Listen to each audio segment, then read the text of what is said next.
Hello guys, welcome to science explored. बहुत दिनों से हमारा देश और सारा विश्व कोविड-19 को फेस कर रहा है और हाल ही में एक और फंगल डिसीज़ के बारे में सुनाई दे रहा है जो है म्यूकरमाइकोसिस। म्यूकरमाइकोसिस ये बहुत रेयर डिसीज़ है, बट अभी जो कोविड पेशेंट रिकवर हो चुके हैं या फिर जो कोविड पेशेंट सीरियस है, उनमें से कुछ पेशेंट्स में म्यूकरमाइकोसिस के सिम्टम्स दिखाई दे रहे हैं। म्यूकरमाइकोसिस ये डिसीज ज़ाइगोमाइकोसिस के नाम से भी जाना जाता है या कॉमन वर्ड में इसे ब्लैक फंगस डिसीज़ भी कहते हैं। आज के इस वीडियो में इसी फंगल डिसीज़ के बारे में आपको पूरी जानकारी मिल जाएगी। इसमें हम इसके सिम्टम्स, प्रिवेंशन, डायग्नोसिस और ट्रीटमेंट के बारे में डिस्कस करेंगे। चलिए अभी स्टार्ट करते हैं। म्यूकरमाइकोसिस ये एक बहुत serious but rare fungal disease है। ये डिसीज़ म्यूकरमाइसिटिस नाम के फंगल ग्रुप से होता है। इस फंगस के पास स्पोर्स होते हैं जो कि एयर से फैलते हैं। ये fungus multi cellular micro organism है। जैसे प्लांट खुद का खाना बना सकते हैं with the help of photosynthesis, वैसे ये फंगस खुद का खाना नहीं बना सकते। इस वजह से ये दूसरे ऑर्गेनिज्म के ऊपर डिपेंड रहते हैं फॉर देयर फूड। इसी वजह से ये फंगस पूरे एनवायरनमेंट में पाए जाते हैं। कॉमनली ये सॉइल में और जो सड़ी हुई चीज़ें रहते हैं वहाँ पे खुद की ग्रोथ करते हैं। अभी देखते हैं म्यूकरमाइकोसिस किसे अफेक्ट कर सकता है। Mucormycosis mainly affect people who have immunocompromising condition, जिसका मतलब है रोग प्रतिकारक क्षमता कम हो जाना। अभी देखते हैं इम्यूनिटी या फिर इम्यून पावर कब कम होती है। तो पहला है अनकंट्रोल्ड डायबिटिक कंडीशन, सेकेंड है over use of steroid, third है जिन्हें न्यूट्रोपिनिया ये डिसीज़ है। इस डिसीज़ में क्या होता है, जो वाइट ब्लड सेल्स है जिसे कि हम WBC कहते हैं वो कम हो जाती है और WBC का रोल होता है जो फॉरेन पार्टिकल्स है या फिर जो जर्म्स है उन्हें किल करती है। अगर इस डिसीज़ में WBC कम हो जाती है तो मतलब क्या होगा, इम्यूनिटी बॉडी की कम हो जाती है। तो ये भी एक रीज़न है इम्यूनिटी कम करने का। फोर्थ है हु हैव अंडरगॉन ट्रांसप्लांटेशन, तो जिसका ऑर्गन ट्रांसप्लांटेशन हुआ है उनकी भी इम्यून पावर कम हो जाती है। नेक्स्ट है हु हैव आयरन ओवरलोड और लास्ट है हु हैव बर्न्स। तो बर्न ये भी एक कंडीशन है इम्यूनिटी कम हो जाने की। इस चार्ट में मैंने आफ्टर कोविड म्यूकरमाइकोसिस के कौन से सिम्टम्स दिखाई देते हैं और कौन से पेशेंट रिस्क फैक्टर में है ये मैंने बताया है। तो सबसे पहले देखेंगे पेशेंट जो ट्रीट हो चुके हैं उनमें रिस्क फैक्टर किस पेशेंट को हो सकता है म्यूकरमाइकोसिस, ये मैंने बताया है। तो पहला है जो पेशेंट डायबिटिक है उनका रिस्क फैक्टर बढ़ जाता है, या second heavy steroid use in covid treatment.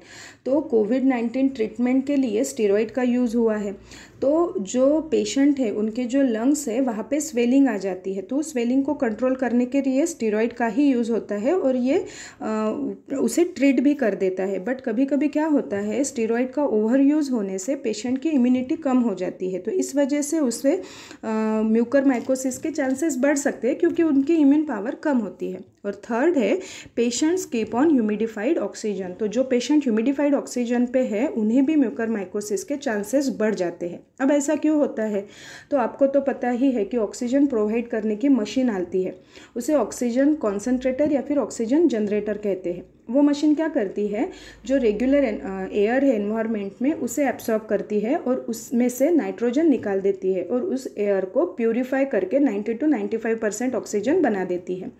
अब उस मशीन को ह्यूमिडिफिकेशन की ज़रूरत होती है। अब ह्यूमिडिफिकेशन के लिए इस मशीन में डिस्टिल्ड वाटर डाला जाता है। अगर डिस्टिल्ड वाटर की जगह इन जनरल नॉर्मल वाटर डाला जाए तो अगर उसमें उस वाटर में अगर फंगस की ग्रोथ है और वो वाटर अगर इस मशीन में डाला जाता है तो वैसे कंडीशन में उस पेशेंट को म्यूकरमाइकोसिस के चांसेस बढ़ जाते हैं। बट अगर उसमें डिस्टिल्ड वाटर डाला जाता है तो वहाँ पे कोई रिस्क फैक्टर नहीं है। नाउ देखिए इसमें सिम्टम्स क्या दिखाई देते हैं। तो सबसे पहला सिम्टम है फेशियल पेन, सेकेंड है उस पेशेंट को हेडेक हो सकता है, थर्ड है नेजल और साइनस कंजेशन, दैट मीन्स उस पेशेंट को ब्रीथिंग में प्रॉब्लम हो सकती है। किसी पेशेंट में जो नोज़ का अपर पोर्शन है या फिर माउथ का जो इनसाइड है वहाँ पे ब्लैक स्पॉट दिखाई देते हैं। और लास्ट इसका सिम्टम है pain in I and loss of vision. तो किसी पेशेंट के आँखों में जलन होती है या फिर कोई चीज़ दिखाई देने में उसे प्रॉब्लम हो सकती है। तो ये आफ्टर कोविड पेशेंट में म्यूकरमाइकोसिस के सिम्टम्स दिखाई दे सकते हैं। यहाँ मैंने म्यूकरमाइकोसिस के इन जनरल सिम्टम्स बताए हैं। तो पहला है fever, headache, reddish and swollen skin over nose and sinus, facial swelling and pain, psychological imbalance, pain in cheekbone, also in teeth, visual problem, coughing, shortness of breath, nasal inflammation. तो ये in general symptoms हुए। But अगर इसका infection बढ़ जाता है तो इसमें एक बहुत बड़ा सिम्टम्स दिखाई देता है, जो नोज़ का ऊपर का पोर्शन है और माउथ का जो इनसाइड है वहाँ पे ऐसे ब्लैक ब्लैक डॉट दिखाई दे सकते हैं। तो ये सारे हुए म्यूकरमाइकोसिस के सिम्टम्स। नाउ म्यूकरमाइकोसिस प्रिवेंट करने के लिए क्या करना चाहिए? तो पहला है कि blood sugar under check, Covid और नो कोविड। तो जो पेशेंट कोविड से ट्रीट हुआ है या फिर जिन्हें कोविड नहीं है बट वो डायबिटिक पेशेंट है, तो उन्होंने ऑलवेज ट्राई करना चाहिए कि खुद की जो शुगर लेवल है, ब्लड शुगर लेवल है, उन्हें कंट्रोल रखने की कोशिश करनी चाहिए। सेकेंड है use steroid judiciously while treating COVID. Third है use clean water in humidifier used for oxygen support, मैंने अभी बताया है। देन नेक्स्ट है maintain overall cleanliness around patient and any oral ulcer should be treated immediately. तो अगर मुंह में कोई अल्सर है तो उन्हें ट्रीटमेंट करनी, फास्ट ट्रीटमेंट होनी ज़रूरी होती है। There is no vaccine available for mucormycosis. तो म्यूकरमाइकोसिस में अभी तक के कोई भी वैक्सीन अवेलेबल नहीं है। अभी देखेंगे म्यूकरमाइकोसिस के इन जनरल प्रिवेंटिव मेजर क्या है। तो पहला है avoiding predicted disaster and taking safety major. अब प्रेडिक्टेड डिजास्टर ये मतलब अगर नेचुरल डिजास्टर जो होते हैं जैसे कि फ्लड वगैरह जो है, तो अगर पहले से ही उस एरिया के लोगों को अगर पता चलता है कि यहाँ पे डिजास्टर आने वाला है, नेचुरल डिजास्टर होने वाला है, फ्लड वगैरह होने वाला है, तो उन लोगों ने तुरंत खुद को सेफ्टी जोन में लेके जाना चाहिए, क्योंकि वैसे जगह पे ही म्यूकरमाइकोसिस के चांसेस सबसे ज़्यादा होते हैं। तो इस वजह से मैंने ये पॉइंट सबसे ऊपर लिखा है।